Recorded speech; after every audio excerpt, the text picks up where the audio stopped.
ज्ञान वो इन्वेस्टमेंट है जिसका डिविडेंड यानी मुनाफा जीवन के अंत तक मिलता रहता है।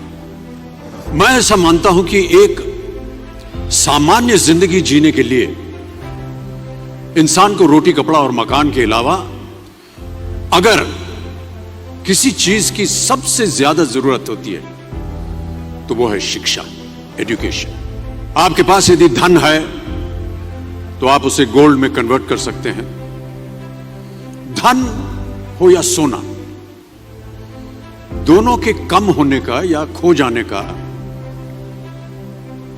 डर हो सकता है, पर यही धन को अगर हम नॉलेज में कन्वर्ट करते हैं तो वो कभी कम नहीं होगा और ना ही उसकी चोरी हो सकती है।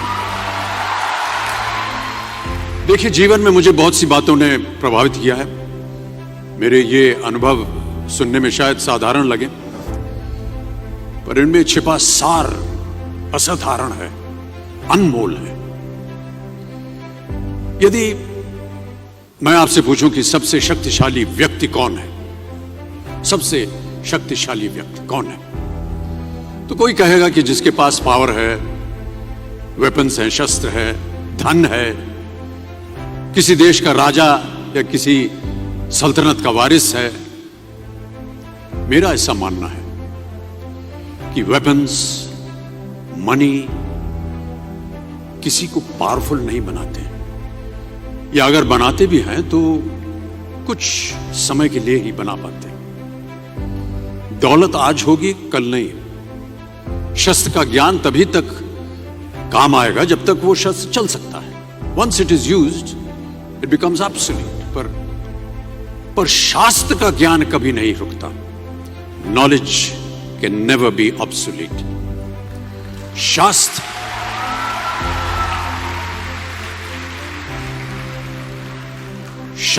ज्ञान शस्त्र ज्ञान से ज्यादा असरदार, प्रभावशाली और शक्तिशाली होता है।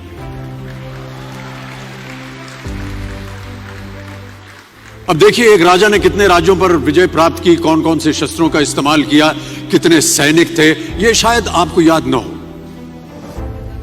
पर जीरो की खोज किसने की, बल्ब का आविष्कार किसने किया, राष्ट्रगान किसने लिखा, ओथेलो मैकबेथ की रचना किसने की, ये आपको जरूर याद रहेगा।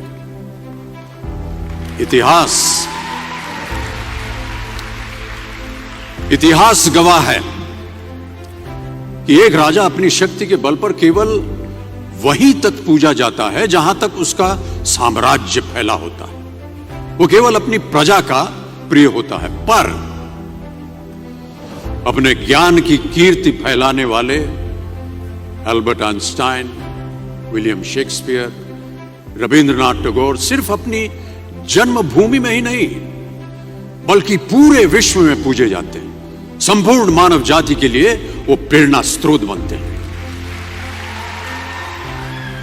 ज्ञान का धनी व्यक्ति हमेशा ही सम्मान और आदर योग्य होता है, क्योंकि ज्ञान वो कवच है, वो शील्ड है जो आपके जीवन में आने वाली कठिनाइयों से आपकी रक्षा करेगा। फिर किसी भी शस्त्र की आपको आवश्यकता नहीं होगी। दो चीजें इंसान यदि अपने जीवन में एक बार सीख लेता है तो वो उसे कभी भूलता नहीं। एक है तैरना, स्विमिंग, दूसरा है साइकिल चलाना। सालों बाद भी अगर आप इन क्रियाओं को करेंगे तो कभी भी इस बात की चिंता नहीं होगी कि आपको स्विमिंग करना या साइकिल चलाना याद है कि नहीं। You will confidently do it. काश कि हम पढ़ाई भी इसी नजरिए के साथ करें, that when you will chase knowledge, numbers will always follow. देखिए, महाभारत में जब गुरु द्रोणाचार्य ने एकलव्य को अपना शिष्य मानने से और अपने गुरुकुल में लाने से इनकार कर दिया था, तो एकलव्य ने क्या किया, अपने गुरु की प्रतिमा, एक मूर्ति बनाई और केवल उस मूर्ति से प्रेरणा लेकर ही धन और विद्या सीखने में वही सफलता प्राप्त की जो बाकी योद्धाओं को द्रोणाचार्य के गुरुकुल में रहकर हुई। उस प्रतिमा के रूप में एकलव्य को हमेशा अपने गुरु के पास रहने का एहसास था। और जब गुरु साथ में हो तो सफलता हासिल करने से आपको कोई भी नहीं रोक सकता है।